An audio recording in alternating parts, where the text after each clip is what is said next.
can occur at any time, and they tend to drop more precipitously. So you can get some really impressive variable looking decelerations. Sometimes they can be scary, but they can either be early or they can be late. They're kind of all over the place, and they result from umbilical cord compression. Late decels. Now these are more concerning. They begin at the peak of a contraction and slowly return to baseline after the contraction has finished. So you'll sort of see, and these won't be all that impressive either. You'll get sort of a slow decrease, and then you don't get sort of this nice buoyant back up. It's sort of like oh, I'm just barely getting back up to baseline. And these decels are the most worrisome, and they're caused by uteroplacental insufficiency. So blood is not going to the right places in this situation, and the baby's starting to feel it.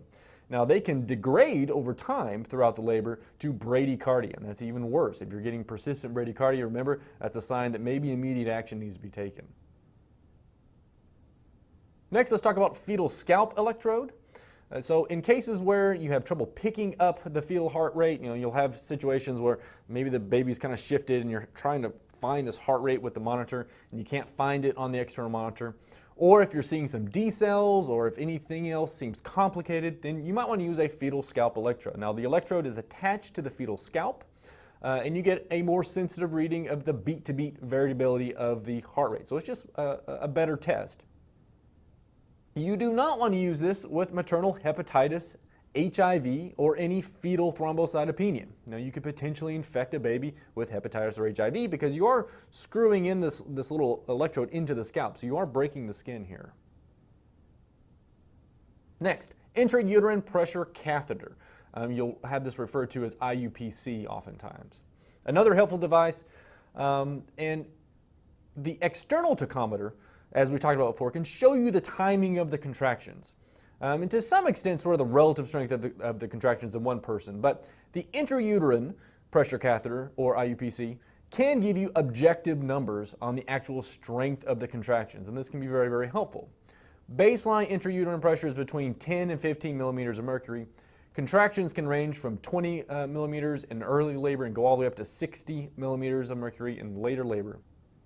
A unit that you'll hear referred to as the Montevideo unit, and it's commonly used to measure uterine contractions, and it's not just a number strength. It's actually the average of the variation of the intrauterine pressure from the baseline multiplied by the number of contractions in a 10-minute period. So what does all this mean? So this extra data can be useful, say, for a baby that isn't wanting to come out. You think you have adequate contractions, but we don't really know what adequate contractions are if we don't have the numbers. So first, going back to our earlier discussion, whatever causes cervical dilation is what is actual labor. But what happens if you kind of stop dilating? Well, you have to know why you've stopped dilating. And one of the things you need to know is, are these contractions strong enough? So clinically adequate contractions are roughly contractions every 2 to 3 minutes, lasting about 40 to 60 seconds each, with a firm uterus on palpation. If you have an IUPC, then greater than 200 Montevideo units is usually adequate. So that's that calculation that we do.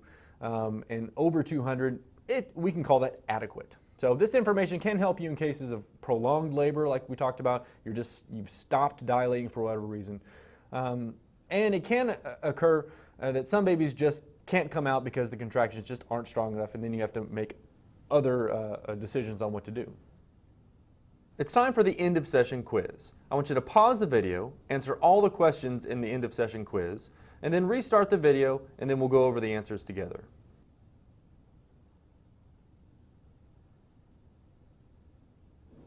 All right, it's time now to go through the answer to the end of session quiz.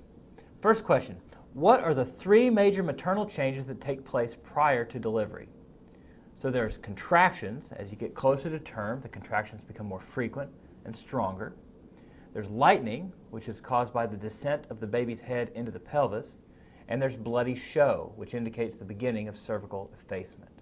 Next, when a patient presents to L&D, what important pregnancy information should you get from her medical records? Well, hopefully most of the time this information will be with the patient on a card or a printout from her OB-GYN.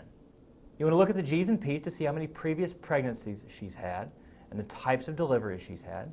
You want to look at dating, look at the estimated date of conception and see if there's an ultrasound to help confirm accurate dating. You want to look at her blood pressure history, look for signs of pregnancy-induced hypertension, and you want to look at her lab results, including CBC to evaluate for anemia, blood type, screening for HIV, hepatitis B, syphilis, and group B strep, and you want to look at her glucose tolerance test result. Look for recurrent urinary tract infections or proteinuria, and then some patients will have a quad screen for genetic abnormalities. Next, a 25-year-old G1P0 female presents at 35 weeks gestational age with potential rupture of membranes. She denies any vaginal bleeding, abdominal pain, or contractions. Her nitrazine and Ferning tests are positive. What's her likely diagnosis? Well, this is preterm premature rupture of membranes, or PPROM.